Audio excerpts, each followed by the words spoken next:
Hello friends, welcome to Rahul Sisodia academy.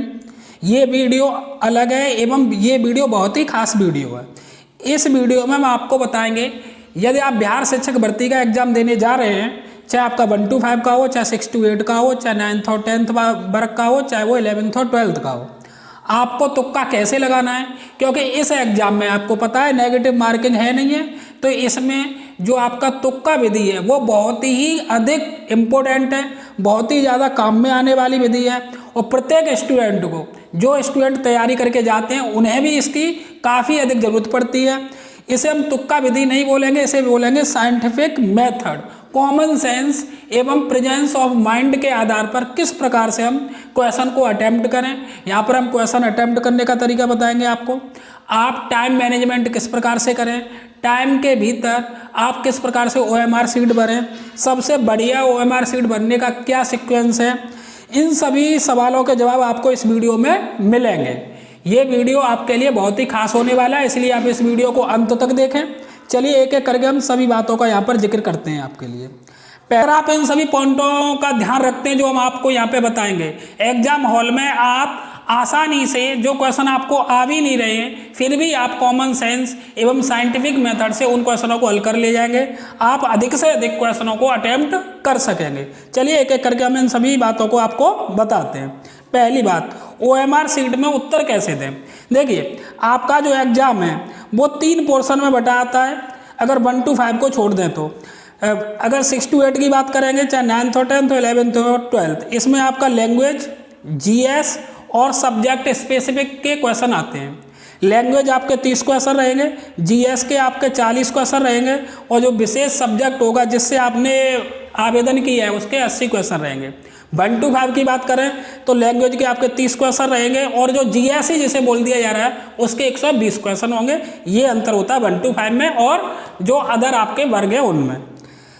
तो आपको OMR sheet कैसे भरनी है, आपको उत्तर किस प्रकार से देने हैं, यहाँ पर हम उत्तर किस प्रकार से OMR में फिल करें उसके लिए जिक्र करेंगे। देखिए, हमारे अनुसार सबसे बेस्ट मेथड ये है कि आप पहले एक एक सेक्शन को सॉल्व कर लें और फिर OMR को भरें।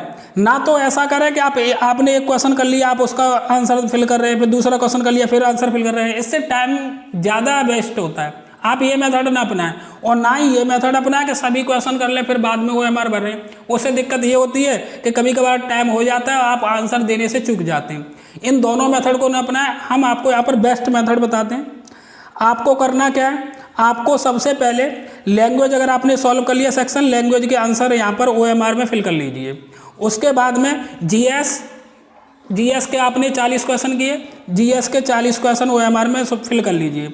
अब बात आती है सब्जेक्ट की, तो सब्जेक्ट में आप क्वेश्चनों को हल करते जाएं, और जैसे ही आप देख लें कि 10 या 15 मिनट बची हुई है, पहले सब्जेक्ट का पूरा सॉल्व ना करें, लास्ट वाले सेक्शन को तब फिल ना करें।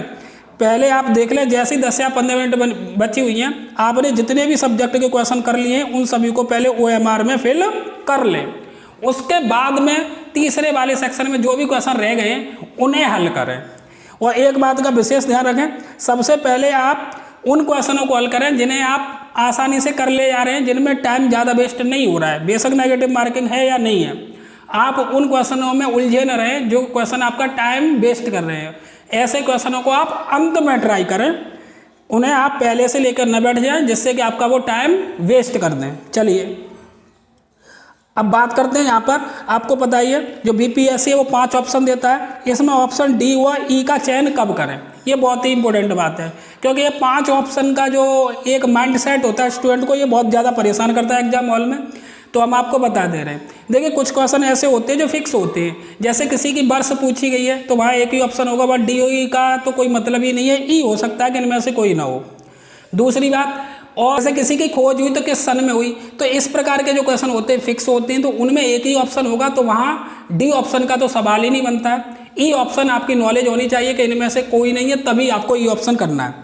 देखिए, ऑप्शन D व E, ये ऑप्शन आपके एग्जाम में मुश्किल से 150 क्वेश्चन जो आएंगे आपके, उसमें से 10 क्वेश्चन, 10 या 12 क्वेश्चन रहते हैं जो D और E ऑप्शन के होते हैं। जो हमने पैटर्न देखा है आपका BPSC TRE1 एंड TRE2, यहाँ पर जो एनालिसिस किया गया है वो आप TRE1 एंड TRE2 इन सभी के पेपरों को देखकर सभी के ऑप्शन को एक बार एनालिसिस करने के बाद ही हम आपको ये पॉइंट बता रहे हैं।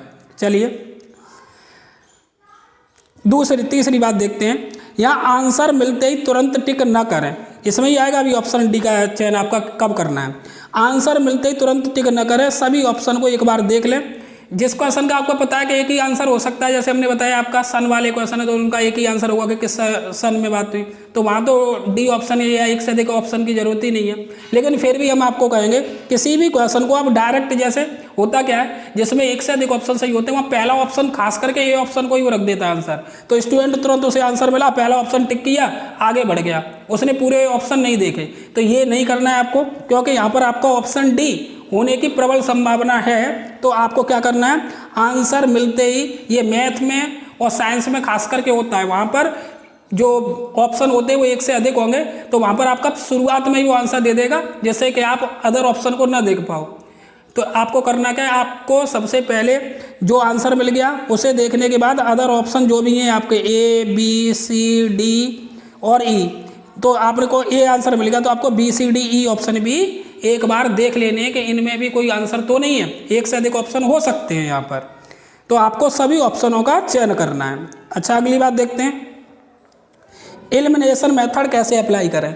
देखिए आपको करना क्या है कि कोई क्वेश्चन आपने किया, हो सकता है आपको डायरेक्टली उसका आंसर नहीं पता, लेकिन आप स्टडी करके आए हैं तो आपके पास ये 5 ऑप्शन है ए बी सी डी और ई, तो आप करें क्या, जैसे अगर डी ऑप्शन नहीं हो सकता इसका तो इसे कट गया, आपको दिखाई दे रहा है कि इसके एक से अधिक ऑप्शन नहीं हो सकते हैं, आपको पता चला कि ए नहीं हो सकता है, आपने देखा कि इसका सी नहीं हो सकता है तो आपने बी ऑप्शन लगा दिया। यानी कहने का मतलब है कि एक एलिमिनेशन मेथड ये होता है कि ऑप्शनों को डिलीट करें कि ये इस क्वेश्चन के आंसर नहीं हो सकते, जो बाकी बचेगा वो आपका ऑप्शन होगा। अभी हम आपको ये भी बताएंगे कि जब आप 2 ऑप्शन में कन्फ्यूज हो तो किस ऑप्शन का चयन करें, ये भी हम यहाँ पर जिक्र करेंगे। एक एक करके सब बातें यहाँ पर आ जाएंगी जो आपको एग्जाम हॉल में प्रॉब्लम क्रिएट करती हैं। ये बातें हम आपको विद एग्जाम्पल भी बता सकते हैं प्रूफ के साथ, लेकिन यहाँ पर टाइम अधिक लगेगा, इसलिए हम आपको केवल पॉइंट बता दे रहे हैं, यहाँ पर टाइम ज़्यादा ना हो इसलिए हम यहाँ पर एग्जाम्पल नहीं ले रहे हैं इन चीज़ों के। चलिए अगली बात देखते हैं, 2 में कन्फ्यूज होने पर रिपीट ऑप्शन मिल रहा है उसका चयन करें। बिल्कुल, देखिए अब बात आ गई यहाँ पर, देखिए बीपीएससी का जो पैटर्न देखा गया, ट्रेंड देखा गया, हमने जो आंसर कीज भी देखी उसकी सभी पेपरों की, तो उसमें एक ट्रेंड दिखाई दिया हमें कि जैसे अगर सी ऑप्शन चल रहा है, सी चल रहा है, तो बहुत जगह ऐसा हुआ है कि उसने सी ऑप्शन रिपीट किए, 4-4 5-5 क्वेश्चनों के सी ऑप्शन है।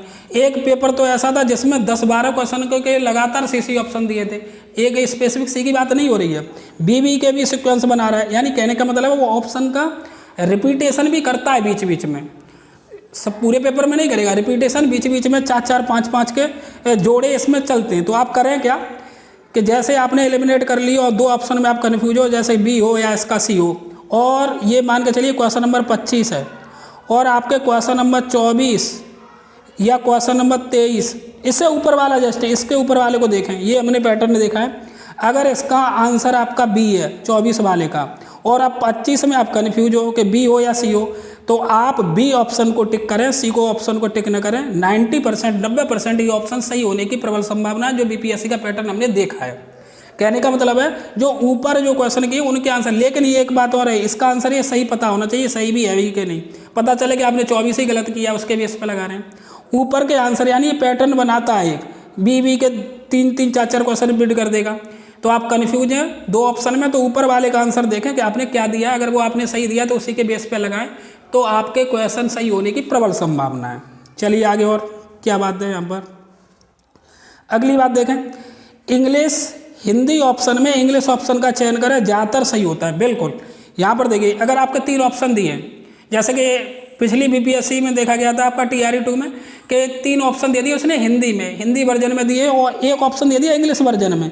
तो जो इंग्लिश वर्जन वाला है, अगर आपके 5 ऑप्शन है, एक तो आपका यही हो गया, इनमें से कोई नहीं, एक आप ऑप्शन आपका ये हो गया कि 2 या 2 से अधिक इनमें से डी वाला जो ऑप्शन है, और जो 3 ऑप्शन बचे उनमें अगर आपके 2 ऑप्शन तो लिखे हिंदी में, 1 ऑप्शन लिखा है इंग्लिश में, तो जो इंग्लिश वर्जन में यानी इंग्लिश लैंग्वेज में लिखा गया ऑप्शन है उसके सही होने की प्रबल संभावनाएं होती हैं। तो आपको लैंग्वेज भी देख लेनी है कि इस प्रकार का कोई क्वेश्चन दिया है तो इंग्लिश वर्जन में सही होने की उसकी प्रबल संभावना है। चलिए आगे, ज़्यादा लॉन्ग ऑप्शन के भी आंसर होने के अधिक चांस होते हैं। बिल्कुल, ये देखा गया बीपीएससी TRE 2 में भी बहुत से क्वेश्चन हमने ऐसे देखे कि जो उसमें ज़्यादा वर्ड उसमें लिखे हुए हैं, 2-3 ऑप्शन है आपके, कुछ ऑप्शन तो इतने में ख़त्म हो गया, एक ऑप्शन है यहाँ तक लैंग्वेज लिखी जा रही है, इतनी लंबी लैंग्वेज लिखी जा रही है, एक में यहीं पे ख़त्म कर दिया गया। तो जो ज़्यादा बड़ा ऑप्शन लिखा गया है उसके सही होने की संभावना ज़्यादा होती है। तो आप जो ज़्यादा बड़ा लैंग्वेज है, थोड़ा क्लिष्ट भाषा में लिखा हुआ है, उसके ऑप्शन होने की प्रबल संभावनाएं होती हैं। सन वाले प्रश्न में क्लोज्ड ऑप्शन रहने के चांस रहते हैं। ये भी देखिए, सन वाले क्वेश्चन जैसे मान के चलिए कि असहयोग आंदोलन का पूछ लिया आपका मॉडर्न हिस्ट्री में, तो आपके सामने एज दिए 1920, 1921, इस प्रकार से दिए 1962। तो आपको ऑप्शन जो 20-21 है इनमें से ऑप्शन का चयन करना है। 1962 नहीं रहता है, ज़्यादातर ये देखा गया है। तो जो क्लोज्ड ऑप्शन है उनके सही रहने की प्रबल संभावनाएं आपकी होती हैं सन वाले क्वेश्चनों में, जो आपके क्लोज्ड ऑप्शन दिखाई दे रहे हैं। अच्छा, एक और आपकी इम्पोर्टेंट बात है कि जो पहले माइंड में आए वो ज़्यादातर सही होता है। जैसे आप दो ऑप्शन में कन्फ्यूज हो गए, वहाँ पर सी और डी में या ए और सी में कन्फ्यूज हैं, और आपको पहले माइंड में क्लिक किया कि इसका ये ऑप्शन हो सकता है, और बाद में आपको हुआ कि नहीं ये नहीं, ये सी हो सकता है। तो जो आपका पहले माइंड में क्लिक कर रहा है, क्योंकि आप पढ़ के आए हो, तो पहले जो माइंड में जो संदेश जाएगा वो वही जाता है जो आप पहले पढ़ के आए हो, तो उससे आपको ध्यान आ जाता है एक बार के लिए। जो अचेतन मन और चेतन मन की बात होती है, तो ज़्यादातर केस में जो पहले माइंड में आपके क्लिक करें उस वाले ऑप्शन का आप चयन करें। तो देखिए, यहाँ पर इस वीडियो में हमने जो भी आपकी इम्पोर्टेंट बातें थी उन सभी बातों को यहाँ पर कवर करने की कोशिश की। उम्मीद है अगर आप इन सभी बिंदुओं का या पहलुओं का ध्यान रखते हैं तो आपका जो पेपर है अच्छा होगा, और आप जो साइंटिफिक मेथड आपने बताया, आपका तुक्का विधि से आप अधिक से अधिक अपने प्रश्नों को हल कर सकेंगे। यदि आपको वीडियो अच्छा लगा हो तो वीडियो को लाइक करें, वीडियो को शेयर करें। यदि आप चैनल पर पहली बार विजिट कर रहे हैं तो चैनल को सब्सक्राइब कर लें, एवं बीपीएससी की पल पल की अपडेट पाने के लिए आप हमसे जुड़ सकते हैं। धन्यवाद।